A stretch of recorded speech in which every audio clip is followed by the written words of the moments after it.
చాలా బాధాకరం.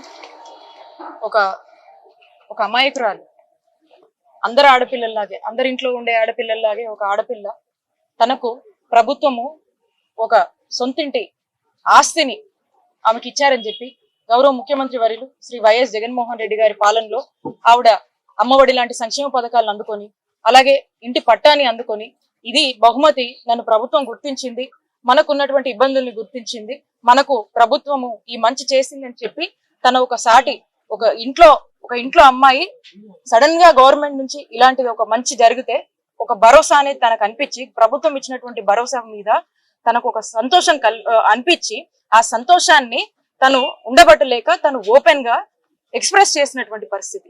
అంటే తన హ్యాపీనెస్ ని బయటకు వచ్చి, తనకున్నటువంటి హ్యాపీనెస్ ని, మనసులో ఉన్నటువంటి సంతోషాన్ని, హ్యాపీగా ఒక ఫ్రీడమ్ ఉందని చెప్పి తను ఎక్స్ప్రెస్ చేసుకుంది. ఇలాంటి ఈ అంశాన్ని ఏదైతే ఉందో, ఈ సంతోషాన్ని కొద్ది రోజులు కూడా లేకుండా మరి తనకు వచ్చినటువంటి లబ్ధిని చెప్పి, తనకు జరిగినటువంటి మేలుని చెప్పి, తనకు అనిపించినటువంటి సంతోషాన్ని జనాల్లో ఎక్స్ప్రెస్ చేస్తే, తన మీద ఈరోజు టీడీపీ వాళ్ళు కావచ్చు, ఉన్నటువంటి వాళ్ళందరూ కావచ్చు, అందరూ కలిసి తనని టార్గెట్ చేసి కేవలం తనకు జరిగిన లబ్ధినే, తనకి ఈ ప్రభుత్వంలో మంచి జరిగిందని, జగనన్న ప్రభుత్వం వల్ల మేము బాగున్నామని తను వ్యక్తపరిచినటువంటి అంశం మీద తను ఎక్స్ప్రెస్ చేస్తే, ఈ రోజు తీరా చూస్తే ఈ టీడీపీ వాళ్ళు కావచ్చు, మిగతా వాళ్ళు కావచ్చు, అందరూ కూడా ఫస్ట్ ఆఫ్ ఆల్ మంచి చేయటం అనేది టీడీపీ వాళ్ళకు తెలియదు. చంద్రబాబు నాయుడు గారికి మోసమే తెలుసు, మంచి చేయడం అనేది అలవాట్లేదు. మరి ఈ రోజు జగనన్న చేస్తున్నటువంటి మంచిని ఓర్చుకోవట్లేదు అనే విషయం రాష్ట్ర ప్రజలందరూ కూడా తెలుసు. కానీ ఈ మహిళ తను వ్యక్తపరుస్తే కొంతమంది సోషల్ మీడియా రూపంలో వచ్చి మరి ఏ విధంగా తను మెంటల్ గా టోటల్ గా డిప్రెస్ అయ్యేలాగా, ఏ విధంగా తను మానసికంగా ఇబ్బంది పడే విధంగా అసభ్యమైనటువంటి పోస్టులు పెట్టి తను కంప్లీట్ గా కూడా తన లైఫ్ మీదనే ఇంట్రెస్ట్ పోయేటువంటి ఒక భావన తనకు కల్పించి, మరి ఇదంతా ఏంటి, నా మీద ఇలా జరిగిందని తను ఎవరికి కూడా చెప్పుకోలేనటువంటి పరిస్థితుల్లో ఈ బాధ తట్టుకోలేక ఇద్దరు పిల్లలు ఉన్నటువంటి ఆ తల్లి వెళ్లి రైల్వే ట్రాక్స్ మీద ఏ విధంగా తను సూసైడ్ చేసుకుందా అనే విషయం మీ అందరికి కూడా తెలుసు.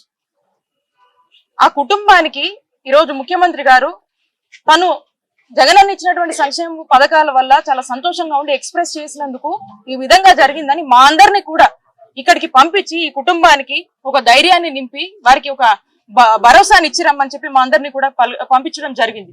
మరి ఇప్పుడు ఇక్కడికి వచ్చి చూస్తే దీనంగా ఆ చిన్న అమ్మాయిలు, ఆ చిన్నారుని చూస్తుంటే ఎంత బాధ అనిపిస్తుంది. సాటి మహిళగా ఇక్కడ ఉన్నటువంటి మహిళలందరం కూడా చాలా బాధపడతా ఉన్నాం.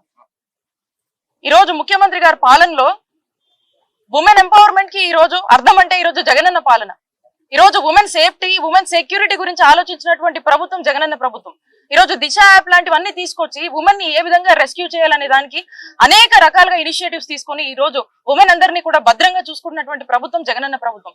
మరి ఇంత స్వేచ్ఛ ఉన్నటువంటి ప్రభుత్వంలో ఈ రోజు ఒక మహిళ తన సంతోషాన్ని ఎక్స్ప్రెస్ చేస్తే ఏ మాత్రం కూడా భయం లేకుండా తన ప్రాణాలు తీసేదాకా కూడా ఈ పోస్టులు పెట్టి ఈ విధంగా ఒడిగట్టారు. ఇప్పటికి కూడా తను చనిపోయినప్పటికి కూడా బాధేస్తుంది మాట చెప్పాలంటే.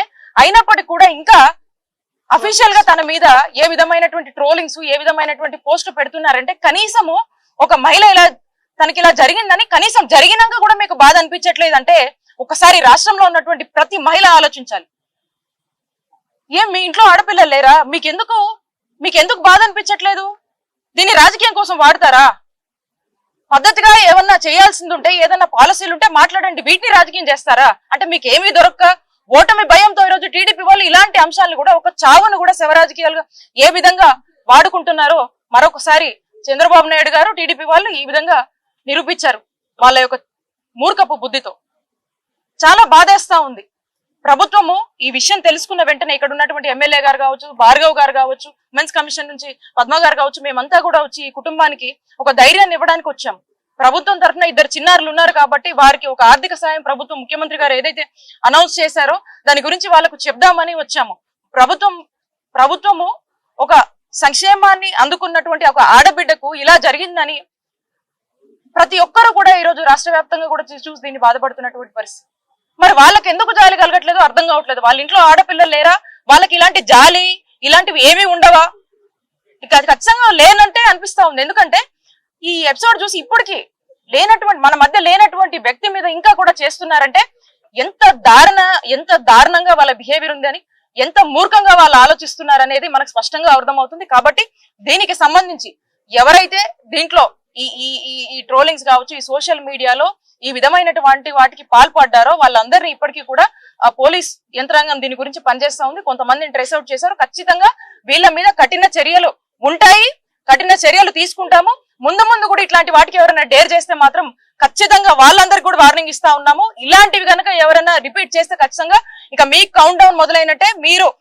మీకు తగిన గుణపాఠం ఖచ్చితంగా పోలీసులు చెప్తారు.